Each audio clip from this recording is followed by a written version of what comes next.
இன்னைக்கு நம்ம சதுர்த்தி சக்தி வாய்ந்த விநாயகர் வழிபாடு பரிகாரம் தான் பார்க்க போறோம். தேங்காயை கையில் வைத்து இந்த அஷ்ட விநாயகர் மந்திரத்தை சொல்லி உடைத்தால் தேங்காய் சிதறுவதைப் போல உங்க கஷ்டங்கள் யாவும் சிதறிவிடும் அப்படின்னு சொல்லியிருக்கோம். ஒவ்வொரு மாதம் வரக்கூடிய சதுர்த்தி சங்கடகர சதுர்த்திக்கு நீங்க இந்த பரிகாரத்தை செய்யலாம். சதுர்த்தி சங்கடகர சதுர்த்தி அப்படின்னாலே மாலை நேர வழிபாடு, விநாயகர் வழிபாடு தான் சிறப்பு.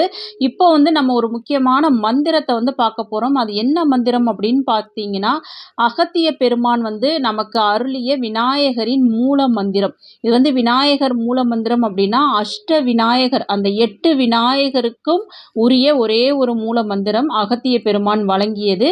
சக்தி வாய்ந்த ஒரே வரி மந்திரம் தான். இதை தேங்காயை கையில் வச்சு நம்ம சொல்கிற மாதிரி இந்த மந்திரத்தை சொல்லி நீங்கள் உடைக்கும் பொழுது நிச்சயமாக உங்கள் கவலைகள், கஷ்டங்கள், சங்கடங்கள் யாவும் சுக்குநூறாக அந்த தேங்காயை போல் சிதறிவிடும். அது என்ன எப்படின்றத வாங்க பார்க்கலாம். அதுக்கு முன்னாடி மறக்காமல் நம்ம சேனலை சப்ஸ்கிரைப் பண்ணிக்கிறீங்க வீவர்ஸ்.